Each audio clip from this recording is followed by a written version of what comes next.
하나님의 축복 여러분과 함께 하실 줄로 믿습니다. 양옆 앞뒤로 반갑습니다. 인사 좀 할까요? 예. 한 마음과 한 뜻이 되는 길이라는 제목을 가지고 말씀을 전하려고 합니다. 한번 제목을 읽어볼까요? 한 마음 한 뜻이 되는 길. 오늘 설교가 사실은 한 마음 한 뜻이 되는 것이 참 쉬운 일이 아닙니다. 쉽지 않은 일이 오늘 말씀을 통해서 이루어질 줄로 믿습니다. 최근에 어느 목사님이 카톡을 하는데 동영상 하나를 보내주셨어요. 핀란드 교육에 관한 동영상을 보내줬는데 보니까 KBS 방송국에서 했었던 것을 갖다가 저한테 이렇게 보내준 것 같아요. 그래서 교육에 어쨌든 제가 관심이 좀 있고 다큐멘터리 원체 좋아하니까 그 동영상을 처음부터 끝까지 다 봤어요. 보다 보니까는 참 핀란드라는 나라가 참 새롭게 보이더라고요. 그래서 핀란드 나라에 대해서 인터넷으로 좀 검색해서 이 나라가 또 어떤 나라인가 보니까 국민은 보니까 50만 명 정도밖에 안 되더라고요. 땅도 그렇게 크지도 않고. 근데 보니까 기독교적인 세계관에 뿌리를 내린 나라라서 그런지 로마 루터 정교지요. 기독교입니다. 그게 거의 한 80% 넘게 원래 80-90%가 기독교인으로 차지하는 그런 나라더라고요. 그 나라의 교육법을 딱 보니까는 첫 번째 특징 있는 내용은요, 숙제가 없어요. 일부 예배 시간에 학생들이 같이 있잖아요. 이 얘기를 했더니 애들 눈빛이 와, 숙제가 없대. 그래서 내가 얘기했죠. 니들 얘기가 아니라고. 거기는 자기주도 학습법이 좀 된 애들을 향해서 숙제를 갖다가 내주지 않고 스스로 학습하는 것이 습관화된 나라이기 때문에 그렇지, 우리나라 같이 엄마들이 늘 공부해라 하는 나라는 이게 되지 않는다. 우리나라는 숙제가 있어야 될 나라다. 이런 얘기를 해주니까 애들이 좀 실망을 하긴 하더라고.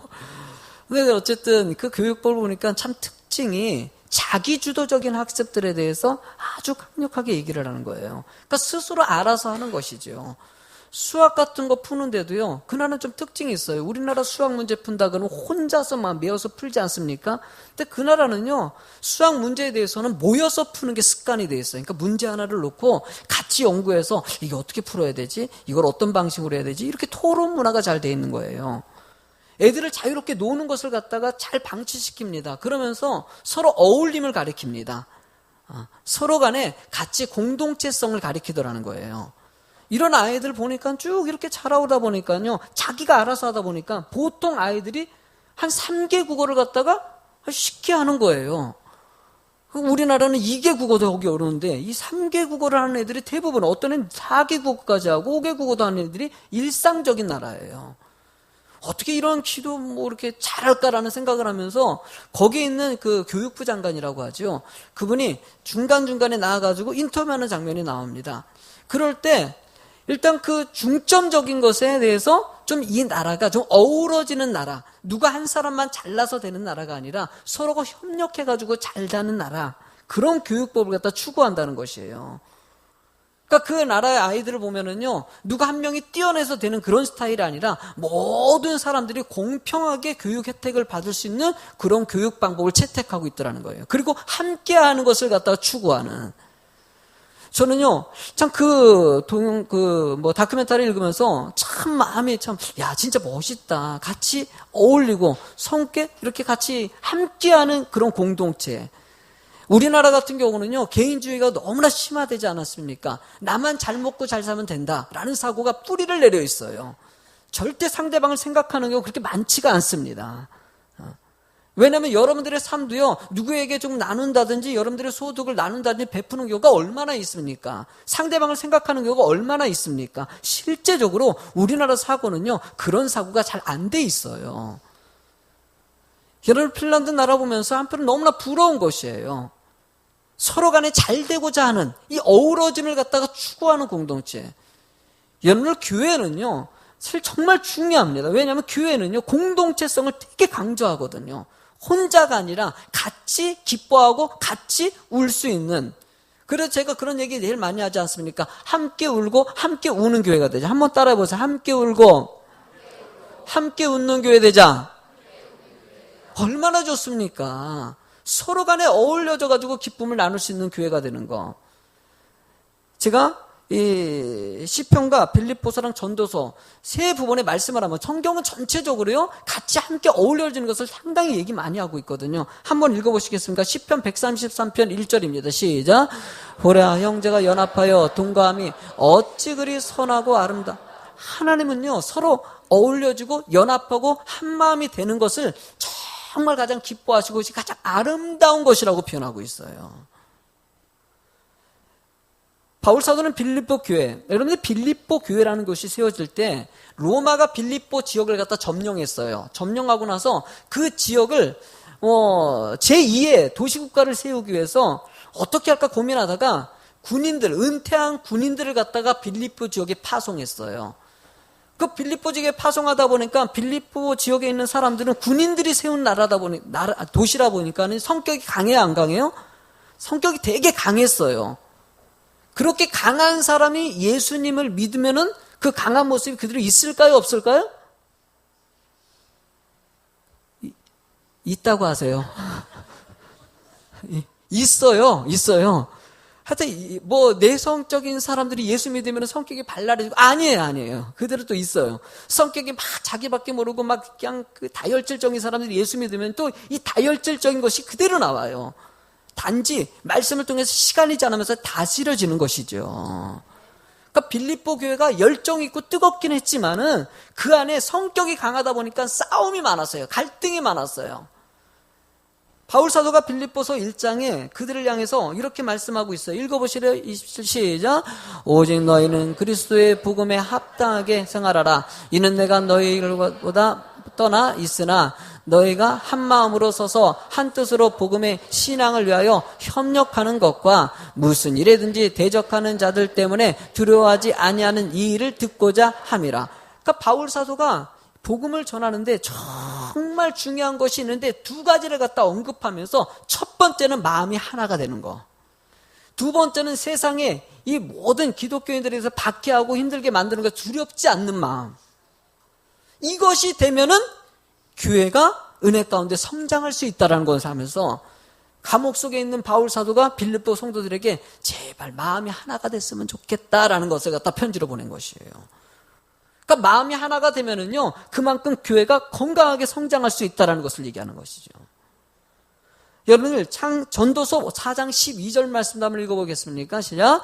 한 사람이면 패하겠거니와 두 사람이면 맞설 수 있나니 세 겹줄은 쉽게 끊어지지 않다. 아무리 힘들고 어려운 일이 있더라도 혼자 하는 것보다는 누가 해요? 두세 사람이 함께 할 때 모든 것을 이겨낼 수 있다라고 얘기하는 것입니다. 교회는요 그래서 혼자 잘나서 되는 것이 아닙니다. 항상 연합하고 한마음이 될 때 모든 것을 이룰 수 있다는 것이에요. 하나님은 세상을 창조하시고 나서 맨 처음에 누구를 만드셨습니까? 아담을 만드셨어요. 아담을 만들어가지고 아담이 정말 그 에덴 땅에서 행복하게 살아가길 원하는데 딱 보니까 외로워. 그래가지고 여러분들 창세기 2장 18절 말씀 보면요 여호와 하나님이 이르시되 사람이 혼자 사는 것이 좋지 아니하니 그래서 아담을 만들어야 돼, 하와를 만들어야 되겠다. 그래가지고 아담의 갈비뼈를 취해가지고 이쁜 하와를 만들어요. 여러분들 그래서요 남자랑 여자랑요 재질 자체가 틀리다는 얘기 했지 않습니까? 남자는 뭘로 만들었어요? 흙으로 만들어가지고 봐봐요 시커하잖아요 보니까. 근데 여자분들 봐요 이게 뼈로 만들었어요. 약간 색이면 화장을 해가지고 합시다 갑니다. 이쁘게 하지 원래부터 이렇게 고우시잖아요. 얼마나 이뻐요. 여러분들 그렇게 이렇게 고운 여자를 만드신 건요 서로 간에 서로 협력해가지고 아름다운 가족을 이루길 원하시는 하나님의 계획이 있다는 것입니다. 그래서 성경은요 혼자 있는 것을 원하지 않아 늘 같이 어울리고 이렇게 같이 예배드리고 같이 찬양하고 차도 마시고 밥도 먹고 쎄쎄쎄도 하고 아멘. 이런 교회가 되길 원하신다는 거예요. 여러분들 느헤미야의 말씀을 보면은요 느헤미야가 성벽을 갖다 재건하는 것은 정말 힘든 일이에요. 왜냐면은요 이 상황이 어떤 상황이냐면은 나라가 쫄딱 멸망해 버렸지요. 사람들이 열정도 없지요. 뭔가 하려고 그러면 뭐 이렇게 물건들이 있어야 되는데 뭐 거기 돈도 없지요. 환경이 너무나 어려워요. 이런 어려운 상황 가운데서 느헤미야가 성벽 재건한다는 것은 이거 불가능한 일입니다. 상식적으로 봤을 때. 그런데 이 일들을 하기 위해서 느헤미야가 가장 중점적으로 맞아, 이 일을 어쨌든 성벽 재건을 해야 돼. 하기 위해서 가장 중요한 것이 무엇일까 생각했던 것 첫 번째 한 가지가 바로 한 마음이 되는 거예요. 느헤미야 한 사람이 독단적으로 그 능력이 있어서 할 수 있는 것이 아니라 모든 사람들이 마음을 모아줬을 때 이 일이 될 수 있다는 것을 알고 있었고 그 일에 집중했다는 것이에요. 오늘도 느헤미야가 이 일들을 진행할 때 상황이 너무나 어렵습니다. 근데도 이 일을 진행할 때 자주 등장하는 단어들이 나옵니다. 우리라는 단어, 우리라는 단어. 나 혼자가 아니라 느헤미야라는 이 한 사람이 아니라 우리가 했다라는 단어거든요. 그럼 어떻게 이겨낼 수 있을까? 일단 첫 번째로는요, 하나님의 도우심이 있어야 합니다. 쉽게 얘기하면요, 하나님 앞에서 이렇게 하나님의 일들을 위해서 우리가 그러니까 함께 모으고 함께 애쓰면 하나님이 도와주신다는 것이에요. 여러분들 15절 말씀을 한번 읽어보실래요? 15절. 앞에 부분 먼저 읽어요. 시작. 우리의 대적이 우리가 그들의 의도를 눈치챘다 함을, 여러분 이 말씀을 보면은요, 우리의 대적은요, 산발락과 도비아와 아라비아 사람, 암몬 사람, 막 이런 사람들이 이스라엘 사람들이 건축한다는 소리를 듣고 나서 그들이 계획을 짰어요. 어떤 계획이나 전쟁을 일으킬 수는 없어요. 왜냐하면은요, 이 페르시아 대제국 밑에 있기 때문에 함부로 전쟁은 못 일으켜요. 할 수 있는 것은요, 기습작전이에요. 군사력이 있기 때문에 몰래 가가지고 이스라엘 백성들을 죽이고 이스라엘 물건들을 훔쳐오고 그들을 방해하면은 그들이 뭐 건축하는 것에서 두렵고 힘들 것이다 라는 계획을 짰어요. 그런데 하나님이 이 의도를 어떻게 해요? 눈치채고 이것을 들고 나서 그 다음에 말씀 한번 읽어볼까요? 시작. 하나님이 그들의 꾀를 패하셨으므로 우리가 다 성에 돌아와서 각각 일하였는데 라고 해요. 그러니까 이 모든 것을 갖다가 느헤미야에게 알게 하시고 그리고 그냥 건축만 하는 것이 아니라 그들에게 무기를 가지고 마음 준비를 하면서 야, 어느 순간에 기습할지 모르니까 마음 준비를 하고 있어라. 느헤미야에게 이미 가르쳐 주더라는 것이에요. 여러분들, 느헤미야가 이 모든 전략들을 잘 알고 나니까 아, 그래, 이렇게 하면 되겠지. 미리 준비했더니 산발락과 도비아가 이 공격하려고 했더니 이미 다 알아요, 몰라요? 다 알더라는 것이에요. 충분히 이것은 우리가 막을 수 있고 공격할 수 있는 일인데 느헤미야가 알고 방어태세를 취하면서 공사를 하고 있으니까 이걸 도대체 누가 가르쳐줬지라고 생각하는 거예요. 누굴까요? 하나님이 하시더라는 것이. 하나님이 가르쳐주시고, 그러니까 하나님 은혜 가운데 열심을 내고 한마음에 대해서 애쓰는 사람들은요, 하나님이 도우십니다. 그게 하나님의 계획입니다. 여러분, 요즘에 수요일날 우리가 사도행전 강해를 하고 있지 않습니까? 수요일날 초대교회가 어떻게 그렇게 영적인 영향력을 미치고 스테반 집사는요, 돌에 맞아 순교하면서까지 주의 복음을 증거합니다. 어떻게 스테반 집사 같은 인물들이 나올 수 있을까? 여러분, 이 출발에 스테반 집사라는 위대한 평신도가 나올 수 있던 가장 중요한 원인은요, 여러분 성경 1장 8절 말씀은 오직 성령이 너희에게 임하시면 너희가 권능을 받고 예루살렘과 온 유대와 사마리아와 땅끝까지 이런 내 증인이 되리라. 성령이 임하면은요, 이런 능력이 나온다는 것입니다. 그러니까 순간순간 1장에서 나오고 2장에서 나오고 3장에서 나오고요. 4장 말씀을 보면은요, 4장 31절 보면은요, 이렇게 나와 시작. 빌기를 다음에 모인 곳이 진동하더니 무리가 다 성령이 충만하여 담대히 하나님의 말씀을 전하니라. 베드로가 여러분들 미국 가운데 빠졌을 때 모든 사람들이 함께 기도하며 의지했더니 하나님 모든 것을 이끌어주고 풀어주셨다는 것을 얘기하는 거예요. 이렇게 풀어준 다음에 여러분 그 다음 32절에 뭐라고 이야기하나 시작. 믿는 무리가 한 마음과 한 뜻이 되어 모든 물건을 서로 통용하고 자기 재물을 조금이라도 자기 것이라고 하는 이가 하나도 없더라. 우와! 여러분들 물건을 갖다가 내 것을 상대방에게 줄 수 있는 마음이 생기고요. 나눌 수 있는 사람. 이 마음을 누가 주셨냐? 하나님이 함께 하실 때 이 일들이 진행될 수 있다는 것이에요.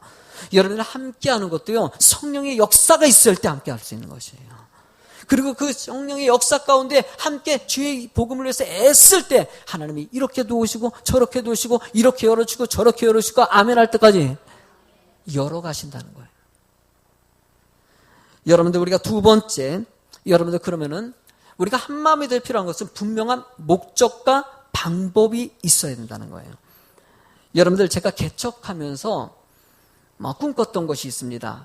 꿈꿨던 것은 딱 한 가지죠. 이 거맘 지역에 어쨌든 제가 왔어요.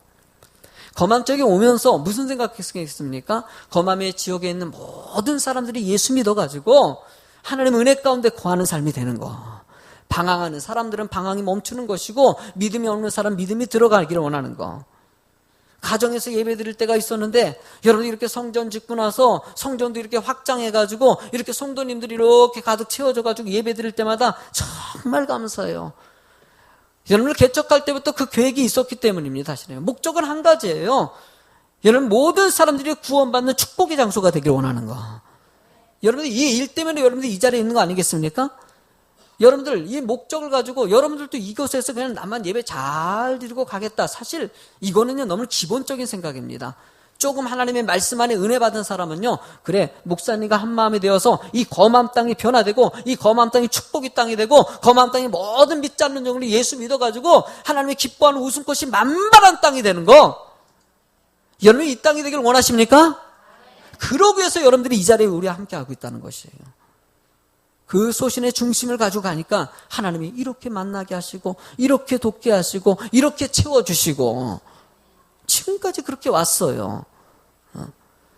여러분들 느헤미야도 마찬가지입니다. 분명한 목적이 있어요. 성벽재건이라는. 이거에 뚜렷한 목적이 있는 것이에요. 그러니까 그 목적을 가지고 가는 느헤미야에게 물질도 채워주시고 거기다 사람도 붙여주시고 여러 가지 환경도 열어주시고 막을 건 막아주시고 여러분들의 삶도요. 이 믿음으로 가는 사람들에게 하나님의 이런 도우심이 있다는 것이에요. 여러분 바울사도의 특징이 뭔지 아십니까? 바울사도는 오직 복음입니다. 로마서 1장 15절 말씀을 보면은요 이렇게 써 있습니다. 시작. 그러므로 나는 할 수 있는 대로 로마에 있는 너에게도 복음 전하기를 원하나. 여러분 로마 대제국이 기독교인들을 핍박하고 있는 상황이에요. 그럼 로마 대제국에 간다는 것은요 목숨 걸고 가는 거예요. 결국은 여러분 그 땅에 가서 순교당합니다. 본인이 순교당할 것을 알면서도 그 땅에 가는 이유가 무엇입니까? 분명한 목적과 방향성을 가지고 있기 때문이에요.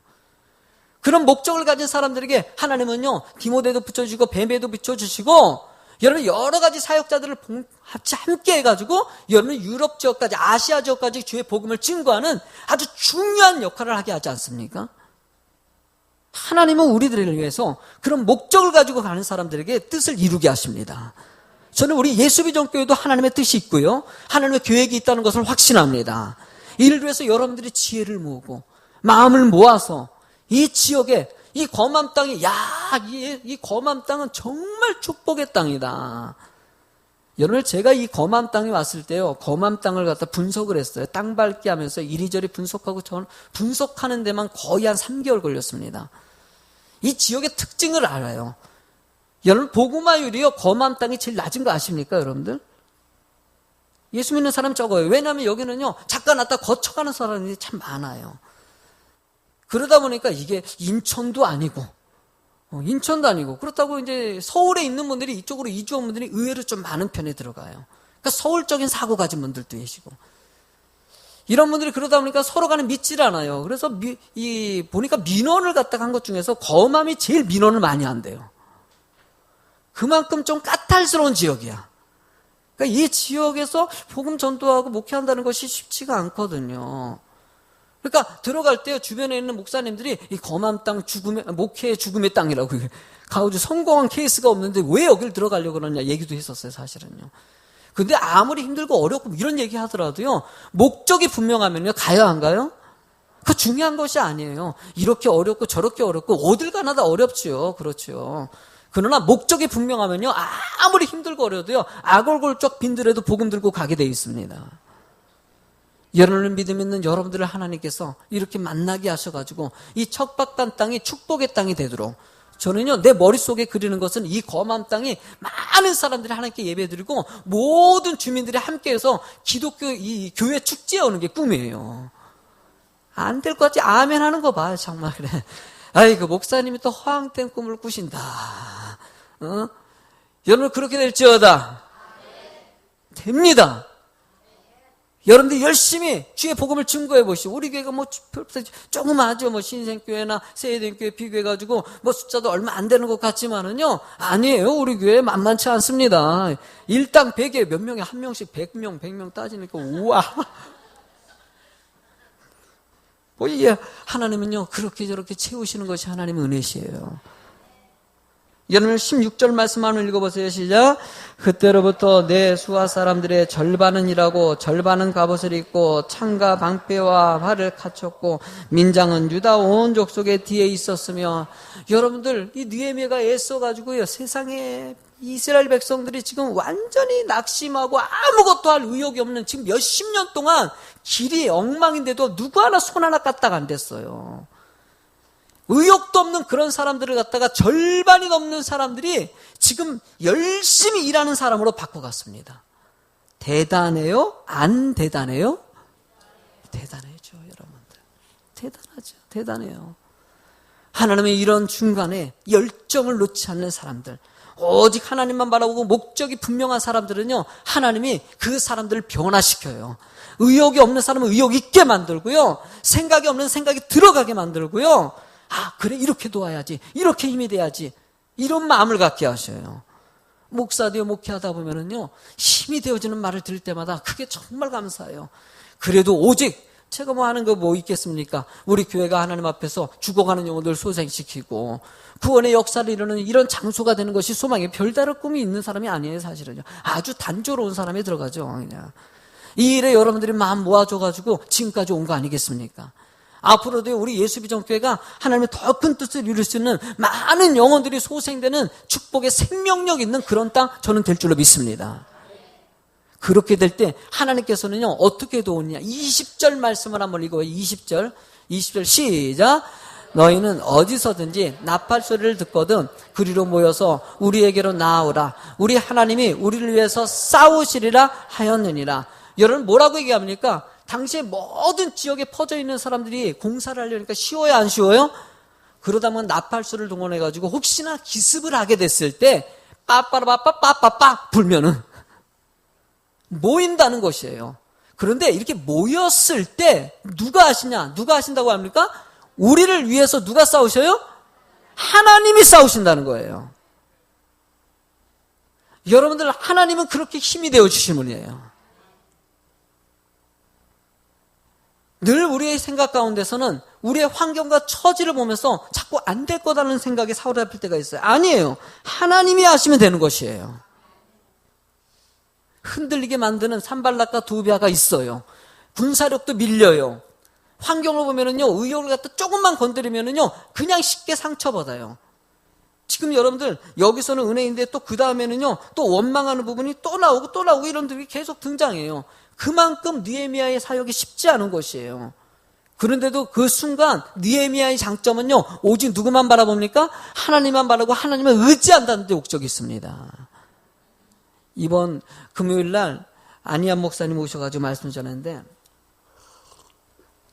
정말 은혜 많이 받았어요. 저도 은혜 많이 받았고, 세상에 목사님이 원래 안수 안 하는 스타일인데 제가 안수 얘기 꺼냈다가 성도님들이 다 바꾸가느라고 목사님이 아주 그냥 얼마나 힘드니. 목사님이 되게 이게 집회가 많으시거든요, 요즘에. 그래서 뭐 쉴 틈 없이 다니는데 오셔가지고 하는데 너무나 큰 은혜인데, 안희안 목사님의 삶을 보면은요, 그냥 그렇게 된 게 아니에요, 사실은. 그냥 된 게 아니에요. 정말 어렵고 힘든 가정들을 넘고 해가지고요, 지금도 성전 건축 문제 놓고 아직까지는 해결 못해가지고 그걸 힘들어하지만 하나님의 은혜 가운데 그걸 채워주지 않습니까? 쉽지 않은 일들이 수도 없이 벌어지더라는 거예요. 제가 하늘꿈교회라고 있습니다. 장동학 목사님이라고요. 이분 정말 내가 존경합니다. 왜냐하면 이 목사님이 개척해가지고 쭉 오는 가정 가운데 정말 지역에 엄청난 사랑의 영향력을 미쳤거든요. 사실 저도요, 수원 이 하늘꿈교회 같은 교회 됐으면 좋겠어요. 그 지역에 좋은 영향력 미쳐가지고 많은 사람들이 은혜 가운데의 삶을 살아온 그 지역 자체가 그 교회 때문에 변화되니까 그게 너무나 멋있지 않습니까? 그리고 목사님이 늘 기쁨이 있어요. 감사가 있고요. 만날 때마다 그래서 제가 맨 처음에 만나고, 목사님, 나 목사님 너무나 존경한다고. 근데 목사님 형님이라고 그럴 때, 좋지, 동생, 브라더. 그래서 내가 형님 하면서 이렇게 얘기 나누고 너무 참 은혜 가운데 좋은 얘기를 많이 듣거든요. 늘 밝아요. 생기가 있고요. 근데 이분이 지금 이번에 안식년을 좀 가지셨어요. 1년 동안 목회를 내놓고 영국 가고 미국 그래서 이렇게 갔다 오시는데 페이스북에다 글을 올렸는데요. 처음으로 저는요 그분이 힘들었다는 얘기를 쓰는 걸 처음 봤어요. 엄청 힘든 과정을 거쳤더구만요. 보니까 이렇게 힘들고 저렇게 방해가 있고 이런 어려움이 있었고 산전수전 공중전 다 겪었더라고 보니까. 그러면서 그것을 이겨내니까는 거기서 가치가 나오는 것이에요. 늘 하나님의 은혜는요, 여러분들 그냥 딱 목적만 가지고 딱 가는 사람들은요, 그래 힘든 일이 생겨도요, 그 일이 힘들게 느껴지지 않아요.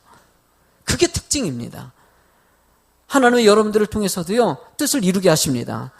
예수비전교회가 이 검암 땅에서 느헤미야 같이 무너진 성벽들이 회복되고요, 낙심과 좌절과 포기하는 사람들이 회복되고요, 힘을 잃었던 가정들이 힘을 얻어가지고 생기 있게 돌아가는 생명력 있는 땅이 되는 거. 오늘 마지막 세 번째 제목은 같이 한번 읽어주겠습니까? 시작. 열정과 지혜가. 여러분들 하나님의 교회가 세워지고요, 하나님의 뜻을 이루기 위해서는요, 늘 중요한 것은 열정과 지혜입니다. 21절의 말씀을 읽어볼까요? 시작. 우리가 이같이 공사하는데 우리의 절반은 동틀 때부터 별이 나기까지 창을 잡았으며 라고 얘기합니다. 여러분들 참 대단하죠? 이 건축해야 되는데 거기다가 창 이것도 차고 있고요. 한 손이 남으면 그쪽에다가 창을 잡고 있고 두 손 다 쓰면 창을 갖다가 옆에다가 허리에 차고 있다는 것이에요. 그만큼 그들이 열정을 가지고 오직 성벽쟁을 위해서 모든 것을 다 쏟았다는 것을 얘기하는 것이죠. 여러분들 힘든 것을 자꾸 힘들다고 얘기하면 힘들어집니다. 그런데 여러분들 힘든 것을 별거 아니라고 생각하면요, 진짜 별거 아닌 것이 돼요. 아멘? 그러니까 여러분들 입술이 어떤 입술인지 한번 보면 돼요. 아이고 힘들다. 나는 안 돼. 뭐 이런 식으로 하면요, 그래 안 되는 사람이에요. 힘든 사람이에요. 제가 문제 영화를 봤는데요. 영화 가운데 그런 거 있지 않습니까? 갑자기 막 식사를 하고 있어요. 식사를 하고 있는데 막 누가 갑자기 문을 열고 막 긴박하게 들어와가지고 형님 큰일 났습니다. 지금 지금 엄청나게 큰일 해본데 이거 어떡합니까? 그러는데 식사하면서 탁 하면서 갑자기 그런 얘기 딱 근데 야 우리 밥 먹어야 돼. 아이 뭘 그런 일을 가지고 그래. 야, 너 앉아. 밥 먹자. 와 이런 모습 얼마나 뭐 여러분들 우리도 힘든 일 되기 때 아이 뭐 그런 일들이 지금 밥 먹자. 할렐루야. 뭐 이런 일 저런 일 생기는 거지 그럴. 여러분들 고민하고 염려한다고 해결될 게 하나도 없어요. 괜히 그것 때문에 아유 그랬냐, 야 큰일 났다, 야 밥 이거 먹었냐, 야 막 그래봤자 해결되는 거 없어요. 차분하 그럴수록 우리는 하나님 믿는 사람 아닙니까? 세상에 있는 여러분들 조폭들도 그런 행동하는데 우리 하나님 믿는 사람들이 여러분의 그런 일이 탁 터지고 큰 유익한 일이 생겨도요, 아이고 그렇지 밥 먹자 같이. 그리고 같이 믿음으로 기도하고 나가면은요, 하나님이 이렇게 열어주시고 저렇게 풀어주고 이렇게 해결해주고 저렇게 열어주시고, 그게 하나님의 은혜입니다. 여러분들 한번 잘 생각해 보십시오. 여러분들이 염려한 것을 통해 가지고 여러분 그 키를 한 자나 더 할 수 있겠습니까? 내가 이 말씀에 은혜 받았던 사람 아닙니까? 키가 절대 안 자라요. 절대 안 자라요. 거기에 매여 있질 않습니다. 아주 자유하는 인생을 살고 있어요. 하나님이 그래도요, 정말 은혜 가운데 살게 하시지 않습니까? 나도요, 약간 소극적인 사람이야. 아니야, 목사님도. 그런데 나같이 키도 작고 가진 것도 없고 별 볼 일 없는 사람, 누가 나 같은 사람하고 결혼하겠냐. 근데 저분이 결혼하시더라. 나보다 키도 크시고 저분이 늘 얘기하는 건 내가 키 작은 줄 몰랐대잖아요. 속아가지고, 그러니까 하나님이 눈 멀게 하시는 거예요. 나 이렇게 멀게 하시고, 그러니까 내가 키 큰 170으로 보이게 하시고. 여러분들, 하나님이 참 염려하는 사람에게는 이렇게 막으시고, 늘 막아. 그래서 염려 탁 맡겨놓고, 주님 의탁했을 때 하나님이 풀어주는 역사. 그것이 은혜 안에 있는 사람들의 특징입니다. 여러분의 말씀에 보면은요, 빌립보서 2장, 그리고 빌립보 교인들을 향해서 바울 사도가 한 말인데요. 2장 2절에 뭐라고 얘기하냐. 한번 읽어보세요. 크게 한번 읽어보세요. 2절 시작. 마음을 같이 하여 같은 사랑을 가지고 뜻을 합하면 한 마음을. 그러니까 쉽게 말하면 마음을 같이 하라는 것이죠. 그러니까 빌립보 교인들 마음을 같이 하라는 말 하기 이전에, 이게 2절입니다. 1절에 조건을 넣었는데 조건을 한번 읽어보세요. 1절 시작. 그러므로 그리스도 안에 무슨 권면이나 사랑의 무슨 위로나 성령의 무슨 교제나 긍휼이나 자비가 있거든. 쉽게 얘기하면은요, 마음을 함께하기가 어렵다는 거예요. 어려운데 그것을 함께하기 위해서 필요한 것들이 바로 이거죠. 권면이나 사랑의 무슨 위로나 성령의 무슨 교제나 긍휼이나 자비가 있으면은 마음이 함께할 수 있다. 여러분들 이게 뭘 뜻하는가? 성령의 9가지 열매를 얘기하는 것이죠. 여러분들의 삶에 성령의 열매가 맺어지면은요, 한 마음이 될 수 있고 함께 할 수 있는 사람이 될 수 있다는 것이에요.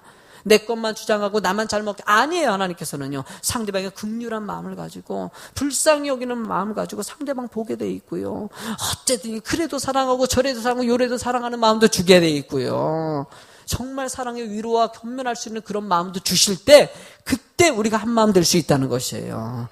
교회 안에서 내 마음에 들지 않는 사람 얼마나 많이 있습니까? 그래요. 여러분들 교회를 찾을 때 성도님들이 교회에 정착하지 못하고 여러분들이 막 떠도는 분들이 참 많이 계십니다. 그런 분들이 맨 처음에 하는 말이 뭐냐면은요, 교회에서요 너무나 상처를 많이 받았어요. 나는 이해해요. 정말 상처 많이 줘요. 왜 이렇게 말을 함부로 하는지, 왜 이렇게 행동도 함부로 하는지. 여러분들 그런 사람들이 있어요. 그럴 수 있어요. 그러네, 그런 사람이 없는 교회가 있을까요? 없을까요? 그런 교회 나 좀 가르쳐줘요. 나 그 교회 다니게. 나도 그 교회 좀 다녔으면 좋겠다. 없어요. 어딜 가나 빌립보 교회 같은 교회가 있고요, 에베소 같은 교회가 있고요, 상처가 있고 힘든 일이 있어요. 그런데 여러분들 사랑의 마음을 가지고 가면은요, 미워도 이뻐 보여, 안 이뻐 보여요? 이뻐 보여요. 이뻐 보여요. 제가요 예배 드리다 보면요, 옛날에 우리 아이들이 지금 없지 않습니까? 유치부 아이들이 막 돌아다니잖아요. 그러면요 어떤 집사님들이 이거 부모가 뭐 하길래 예배 시간에 애들을 갖다 돌아다니까, 아이! 막 그러면서 눈빛에 읽어져 막 그냥. 그런데요 지 엄마는 어떻게 하고 있을까요? 웃고 있어요. 잘 뛰어다닌다고. 막 뛰어다니면 못된 짓 해도 이뻐 보이는 거예요. 그게 부모의 마음이에요. 사랑의 마음이에요. 여러분들이 저를 사랑해 보십시오. 제가 설교에 죽을 쓰고요, 막 엉망으로 해도요, 우리 목사님 너무나 좋아 그래요. 근데 내가 미워 보십시오. 그러면 설교 아무리 잘해도요, 아이고 또 하던 말 하네 그래요. 은혜가 있어야 돼요. 은혜가. 그래서요 사랑이 있어야 돼요.